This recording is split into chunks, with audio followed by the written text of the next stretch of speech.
Et Dieu leur a donné ça dans leurs mains. Ce rabbin-là, c'est un tordu, il ne veut pas l'écouter. Si les sages d'Israël écrivent « Shlomo Amelech n'a pas parole à Maba », on prend Shlomo, on le met en enfer.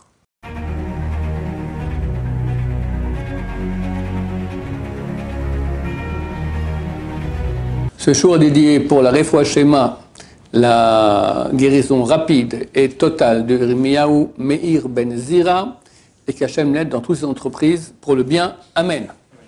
La question de Nissim. Pourquoi la loi orale? Pourquoi est-ce que Dieu, lorsqu'il donne la Torah, on reçoit une Torah écrite? La vérité, on reçoit une Torah écrite et une Torah orale. Je veux dire qu'on a aussi reçu la Torah orale. Pendant 40 ans dans le désert d'Israël, qu'est-ce qu'ils faisaient? Étudier la Torah. Il n'y avait pas le joug de la parnassa allait gagner son pain. Il y avait la manne qui tombait tous les jours. Alors qu'est-ce qu'on faisait là-bas? Alors pas on jouait aux cartes, mais on étudiait la Torah d'Hachem. À la vérité, lorsque Dieu a donné les premières tables, tout était inclus dans cette Torah. Ça veut dire qu'il n'y avait pas besoin de séparer en Torah écrite et Torah orale.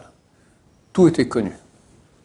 On a péché, on a reçu les deuxièmes tables, et là, il y avait la loi écrite que nous avons donc dans le Sefer Torah, et la loi orale qui était transmise oralement à Moshe Rabbeinu, donc il a transmise au Bnei Israël. Maintenant, il y a un midrash qui raconte que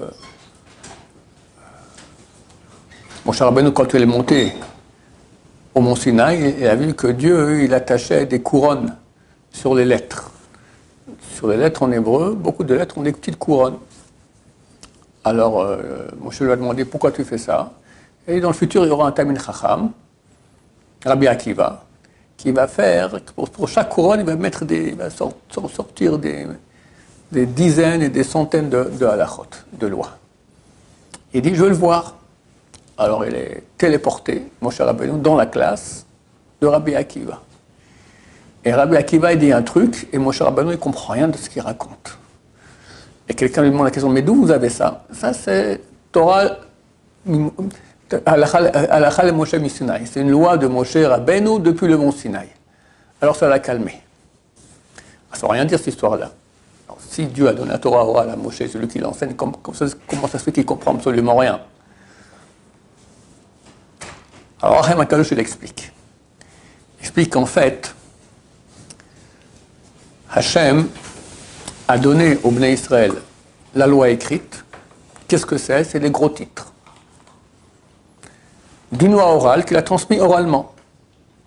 Et Moshe Rabbeinu va expliquer cette loi orale au peuple d'Israël. La Gemara, dans le traité Hérouvin, explique comment il faisait.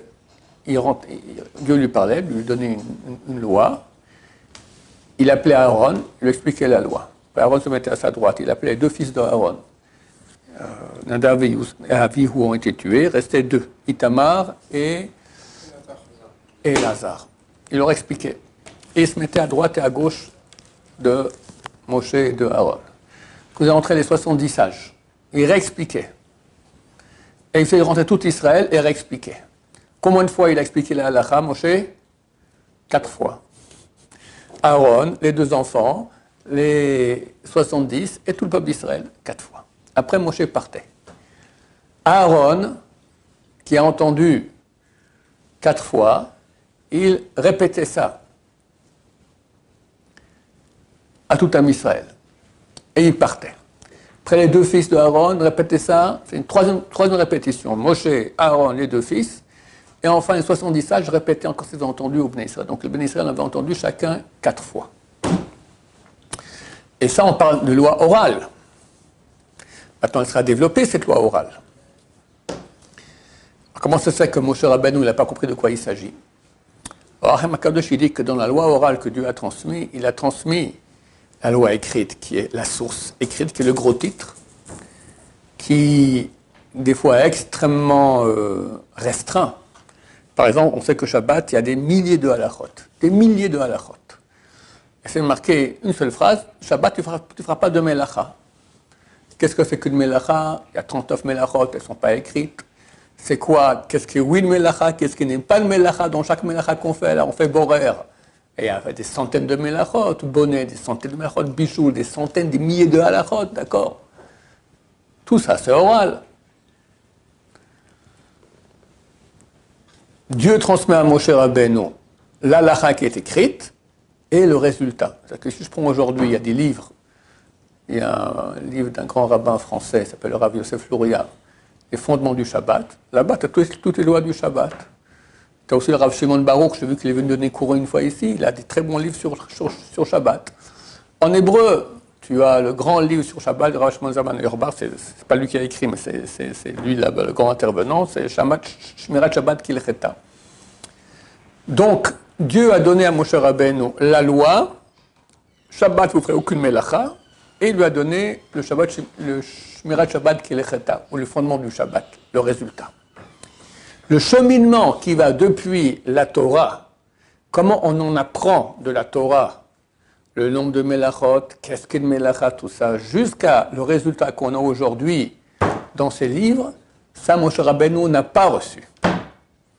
Et ça, c'est le travail des sages d'Israël à chaque génération. Et Dieu leur a donné ça dans leurs mains. C'est pour ça que les anges n'étaient pas d'accord que Dieu donne la Torah au peuple d'Israël. Pourquoi tu n'es pas d'accord? Pourquoi tu n'es pas d'accord? Parce que les anges comprenaient qu'il y a un seul qui peut dire c'est quoi la Torah, c'est Dieu. Personne d'autre peut dire c'est quoi la Torah par Dieu. Et Dieu a dit, je donne ça aux sages d'Israël et eux vont décider. Quoi? Je ne vais pas écouter. Comme beaucoup de gens aujourd'hui qui sont religieux, allez, même pas religieux, d'accord, mais très cool, ils disent, je veux bien faire la Torah de Dieu, mais pas des hommes. Pauvre type. C'est tout la Torah de Dieu parce que Dieu a ordonné d'écouter la Torah des hommes. C'est écrit clairement. C'est une référence que je connais par cœur, tellement je vais le répéter dans ma vie. C'est dans le Deutéronome, dans Dvarim, chapitre 17, versets 8 à 11. Là-bas, c'est marqué qu'on devrait écouter ce que diront les sages d'Israël, de chaque génération, de ta génération.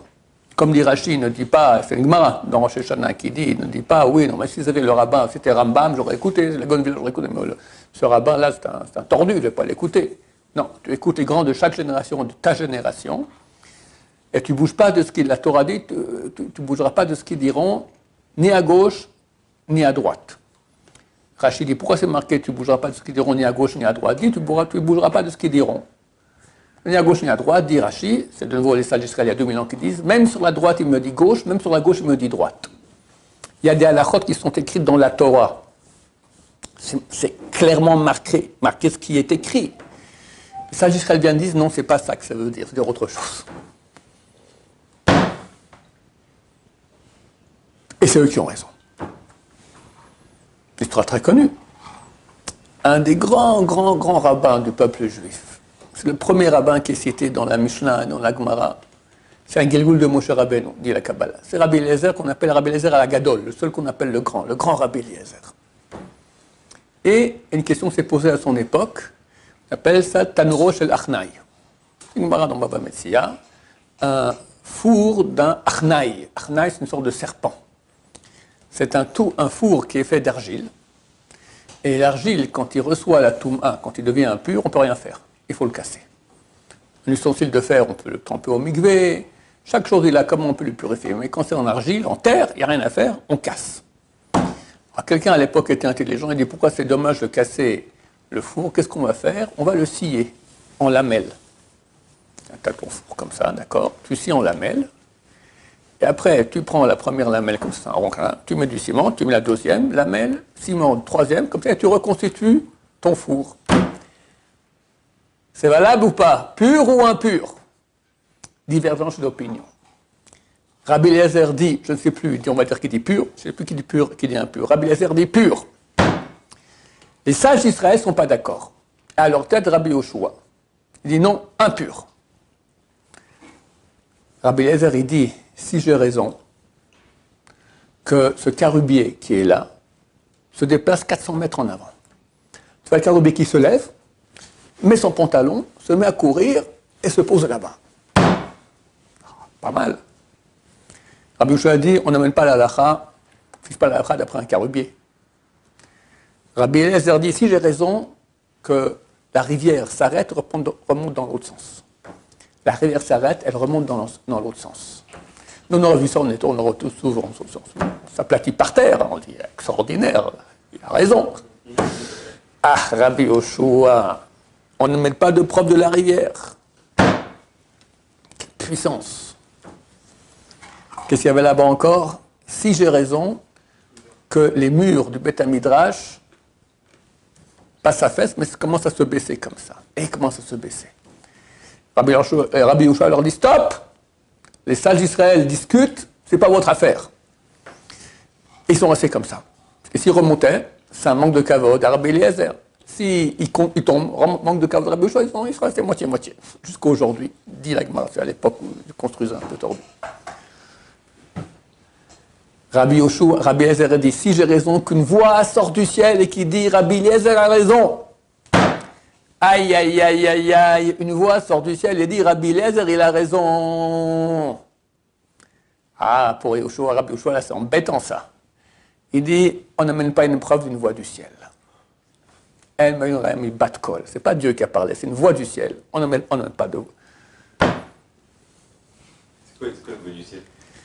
J'ai jamais entendu. Celui qui entend, il va en psychiatrie aujourd'hui. Mais c'est connu, il y a la prophétie, et il y avait une chose qui s'appelait bat kol. On entendait une voix du ciel. Ça vient d'où? De quoi? Ça vient du ciel, une voix, on te parle. C'est le bon Dieu, c'est Dieu. Là, voilà, alors, c'est c'est envoyé par, c'est pas mais Dieu si direct. Par Dieu, alors comment Rabbi Yoshua peut venir nous dire? C'est pas Dieu en direct, c'est Dieu par le biais de certains chemins. Dieu, que tu parles aussi, c'est Dieu qui parle, d'accord? Tu crois que moi, quand je parle, tu sais que c'est le bon Dieu qui parle quand je parle. Quoi, tu sais pas?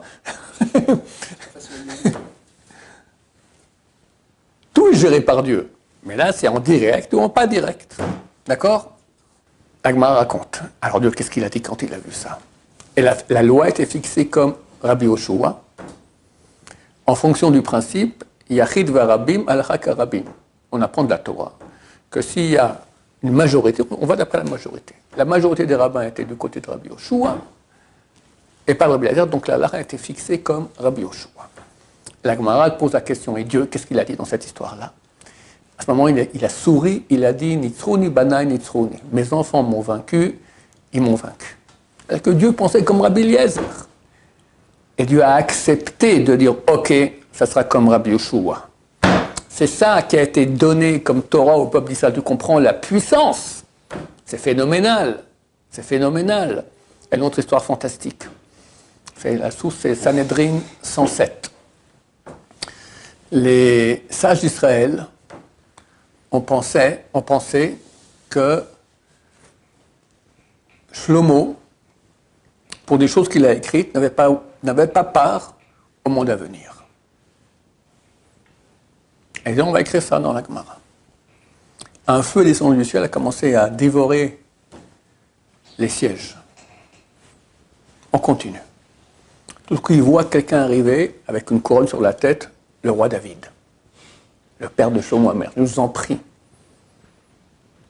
Ne retirez pas, mon fils, n'écrivez pas qu'il n'a pas parole à Maba. Pour finir, ils ont revu, ils ont fait effectivement, il a parole à Maba. Shlomo Amelech, il a écrit des livres, Mishlei, Kohelet, Shirachirim, c'est énorme. Maintenant, la question se pose, qu'est-ce qu'il en a à faire, le roi David, que les sages d'Israël, ils écrivent dans le Talmud que Shlomo a parole à Maba ou pas? Shlomo, il est au Lamaba, on peut écrire ce qu'on veut, il est proche de Dieu, il a là-bas tous les plaisirs de connaissance d'Hachem, il est content. Si les sages d'Israël écrivent Shlomo Amelech n'a pas parole à Maba, on prend Shlomo, on le met en enfer. Mais qu'est-ce que j'ai fait? Les sages d'Israël ont écrit ça, mais pourquoi j'étais au paradis alors jusqu'à maintenant? Je ne sais pas, on va voir les sages d'Israël. Ils ont écrit que tu n'as pas parole à Maba, tu n'as pas parole à Maba. C'est ça la puissance des sages d'Israël. Il faut bien s'en imprégner, parce que c'est la source de tous les maux du peuple d'Israël. S'il y a aujourd'hui 80% d'assimilation du peuple d'Israël, ça provient de ça. Que les gens commençaient à dire oui, non, mais ok, c'est un rabbin, ce qu'il a dit, c'est pas forcé, et ils ont fait un petit rabais. Le fils a fait un plus grand rabais, le petit-fils encore un plus bas, le dernier, il est avec la Goya. C'est comme ça que ça a lieu. la parole des sages d'Israël, on n'en bouge pas. On voit le Yanouk comme il parle des sages d'Israël avec tellement de kavod, de déférence, c'est phénoménal. Tu vois que Dieu s'est incliné devant eux. Que Shlomo HaMelech, le roi David, il va leur supplier. Non, non, non. Donc, Dieu a voulu associer les sages d'Israël à la Torah. Et ça, c'est un grand cadeau qu'on a reçu. Donc, si tu vas étudier maintenant quelques bonnes années, après tu deviens un possèque, tu tranches ce que tu tranches dans le ciel, c'est accepté. Le Rav, le Baba Saleh, quand une fois Baba Saleh est venu le voir, il lui a dit, sache que dans le ciel, on accepte ce que tu dis, c'est halakha. Ce que tu dis, c'est accepté, c'est halakha.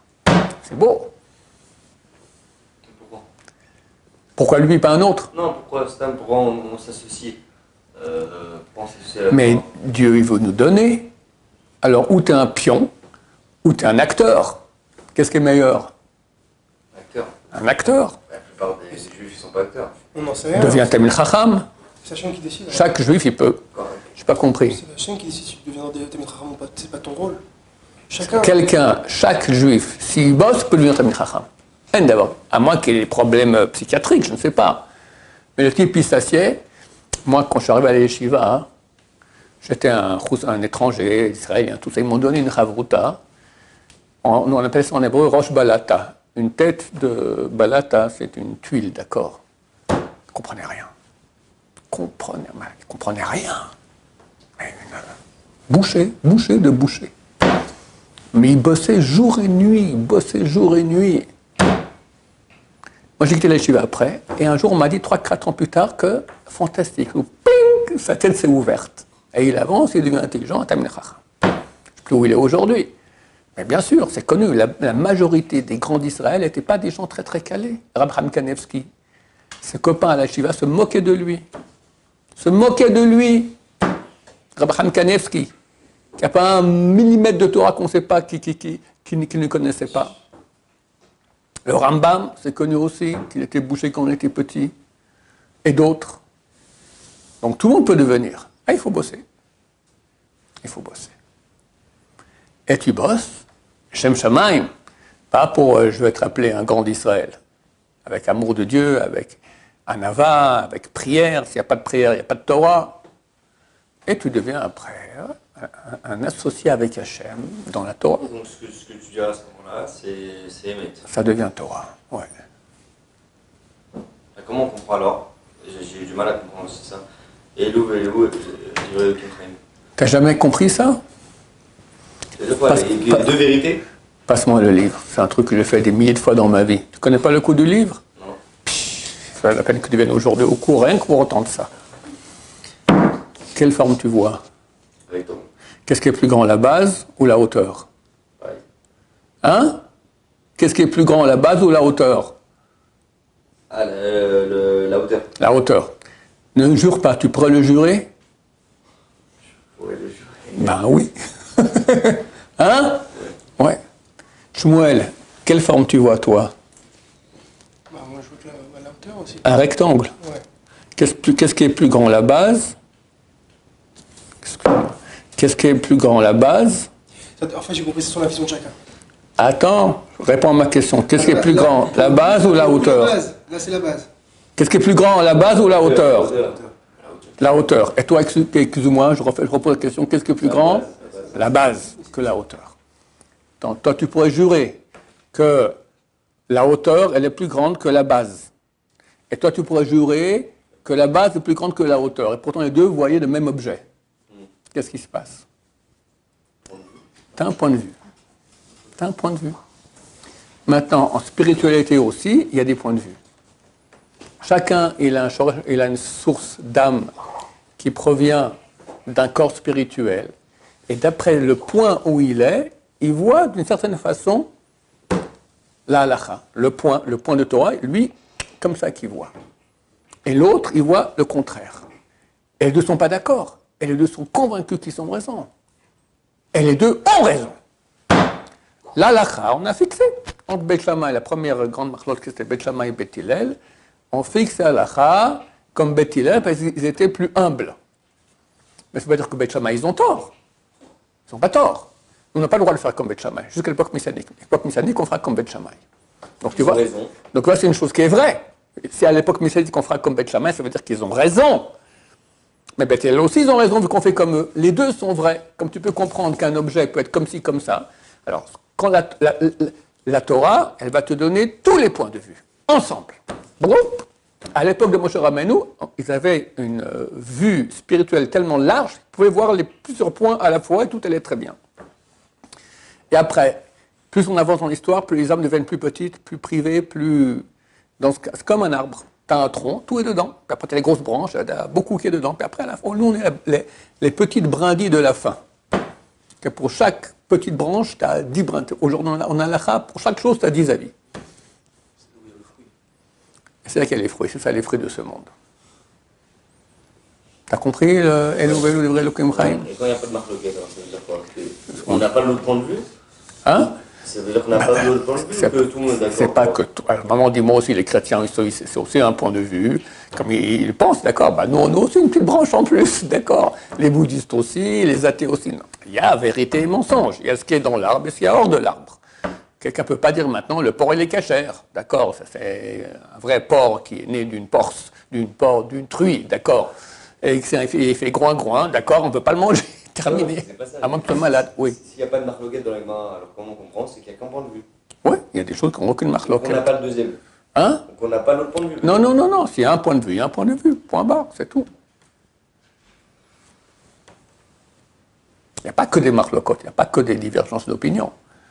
Il y a tellement de points de vue, je pourrais dire qu'il y a toujours des marloquettes. Pardon? Il y a tellement de points de vue. Oui, mais pas toujours.